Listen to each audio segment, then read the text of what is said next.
Hello foodies, అందరూ ఎలా ఉన్నారు? అందరూ బాగున్నారు అనుకుంటున్నా. సినీ ఇండస్ట్రీ శివాజీ గారు మొన్న స్టేజ్ మీద ఏదైతే మాట్లాడారో అది కరెక్ట్గానే చెప్పారు. మన తెలుగు సాంప్రదాయాన్ని కాపాడుకోవాలి.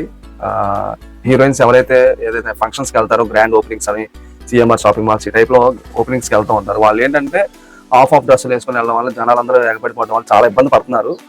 అట్లా ఆ వీడియో చూసి ఆయన రియాక్ట్ అయ్యి, మీరు అన్ని కప్పుకొని నీట్గా బయట తిరగండి అమ్మా, మీరు ఇలాంటి ఇబ్బంది పడద్దని చెప్పి ఒక ఫ్యామిలీగా, సినీ ఇండస్ట్రీ వాళ్ళకి ఫ్యామిలీ కాబట్టి ఆయన అలా చెప్తే కొంతమంది ఎందుకు అలాగా తప్పుదారు తీర్చుకెళ్ళి దాన్ని అలా వైరల్ చేసి దాన్ని పెంట చేశారు.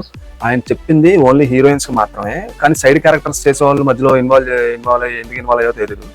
ఇంకోటి నాగబాబు గారు మధ్యలో ఇన్వాల్వ్ అయ్యి, అంటే సినీ పెద్ద కాబట్టి ఆయన వచ్చి మాట్లాడారు, ఓకే, అది సపోర్ట్ చేశారు.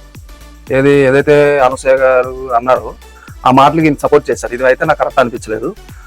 అనసూయ గారు ఎందుకు అంత రియాక్ట్ అయ్యారో తెలియదు. ఎందుకంటే పర్టికులర్గా అనసూయ పేరు ఏమి ఎత్తి ఆయన ఏం చెప్పలేదు. పర్టికులర్గా ఎవరైతే హీరోయిన్స్ ఉన్నారో, దేనికైతే గ్రాండ్ ఓపెనింగ్స్ అని ఫంక్షన్స్ కానీ వెళ్తారో మంచిగా పద్ధతిగా చీరలు కట్టుకొని మొత్తం అంతా క్లోజ్ చేసుకొని, ఎందుకంటే నలుగురు ఉంటారు బయట, చూసినా బాగోదు వాళ్ళకి. ఓకేనా? ఆయన ఏదో మంచి మాటగా తీసుకోవాలి, కానీ అది వాళ్ళ ఇష్టం. ఆయన చెప్పే రీతిలో చెప్పారు. తీసుకునే వాళ్ళు తీసుకున్నాను, లేకపోతే లేదు. దానికి అంత రియాక్ట్ చేసి దాన్ని ఇంత గోల్ చేసి ఇంత చేయాల్సిన అవసరం లేదు. నాగబాబు గారు ఇన్వాల్వ్ అయ్యి దాన్ని వైరల్ చేసుకున్నారు. ఆయన బ్యాడ్ నేమ్ వచ్చింది, బ్యాడ్ నేమ్ తెచ్చుకున్నారు మాట్లాడే అనవసరంగా. అది ఏంటంటే మన పవన్ కళ్యాణ్ గారు సనాతన ధర్మం గురించి ఎంతో బాగా చెప్తారు ఆయన.